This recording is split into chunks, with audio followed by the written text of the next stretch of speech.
বাঁকুড়ার রানীবাঁধ সেখানে একেবারে তুলকালাম কাণ্ড।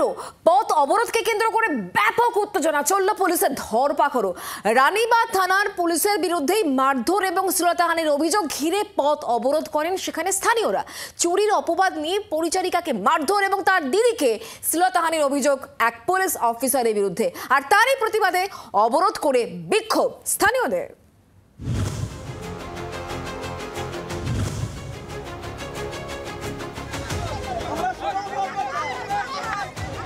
পরিচারককে মারধর, চুরির অপবাদ, শুধু তাই নয়, বাড়িতে গিয়ে হুমকি, পরিচারকের দিদিকে শ্লীলতাহানি।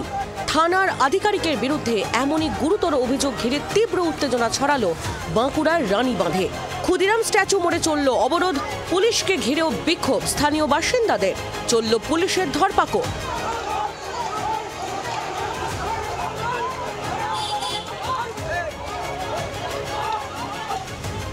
জানা গিয়েছে রানীবাঁধ থানার আধিকারিক শুভম রায়চৌধুরীর বাড়িতে চুরির ঘটনা ঘটে।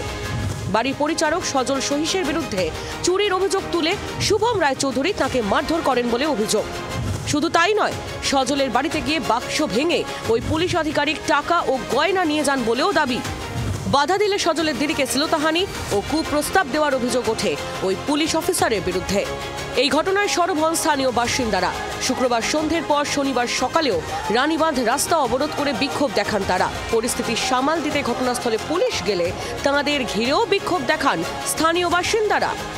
আজকে গ্রামবাসীরা রাজাকাটা থেকে এসেছে, ওখানে সহিস পরিবারের উপর একটা পুলিশ অফিসারে শ্লীলতাহানি করেছে, তার সঙ্গে সঙ্গে তার ভাইকে খুব মারধর করেছে।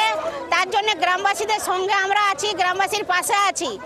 আজ পুলিশ প্রশাসন যদি এরকম করে তাহলে মানুষ কোথায় যাবে?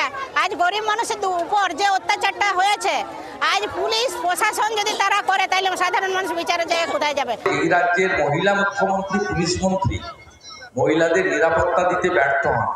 সেই রাজ্যে তার পুলিশ কর্মচারীরা মহিলাদের উপর অত্যাচার করবে, একটা শিডিউল কাস্ট মহিলার উপর অত্যাচার করেছে বাঁকুড়াতে। অত্যন্ত বিচ্ছিরিভাবে সেকেন্ড অফিসার অত্যাচার করেছে, আমি এটা নিন্দা করি। প্রায় 3 ঘন্টা ধরে অবরোধ করেন স্থানীয় বাসিন্দারা। স্তব্ধ হয় বাঁকুড়া ঝিলিমিলি বাঁকুড়া বাড়িকুল সড়ক। পরিস্থিতি সামাল দিতে ধরপাকড় শুরু করে পুলিশ। আক্রান্ত পরিবারের অভিযোগ পেলে অভিযুক্তের বিরুদ্ধে প্রয়োজনীয় পদক্ষেপ করা হবে বলে আশ্বাস দেন এসডিপিও। এখন পর্যন্ত অভিযোগ হয়নি, রিটার্ন কমপ্লেন্ট কেউ আমাকে দেয়নি। আমরা ওয়েট করছি, আমরা বাবার আগ্রহ করছি কি আপনি রিটার্ন কমপ্লেন্ট দেবেন, আমি তদন্ত করবো, অ্যাকশন নেব। কিন্তু রোড ব্লকেট ওরা করছে কেন তাহলে? ওরা কালকে কিছু সমস্যা হয়েছিল, আমাকে ইনকোয়ারি করতে হবে কি কী হয়েছিল, কী ফ্যাক্টস আছে। যদি অভিযোগ দেবেন তারপরে আমরা ইনকোয়ারি করতে পারবো। এই জন্য আমি আগ্রহ করলাম বারবার কি আপনি অভিযোগ দেবেন, আমি ভেরিফাই করবো অ্যালিগেশনসকে কী হচ্ছে কি না হচ্ছে।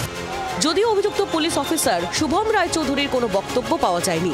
আক্রান্ত পরিচারক সজল সহিস রানীবাঁধ ব্লক প্রাথমিক স্বাস্থ্য কেন্দ্রে ভর্তি রয়েছেন।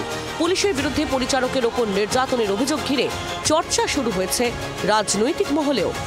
বাঁকুড়া থেকে মৃত্যুঞ্জয় দাসের রিপোর্ট, জি 24 ঘন্টা। বাংলার আওয়াজ, বাঙালির আবেগ, জি 24 ঘন্টা।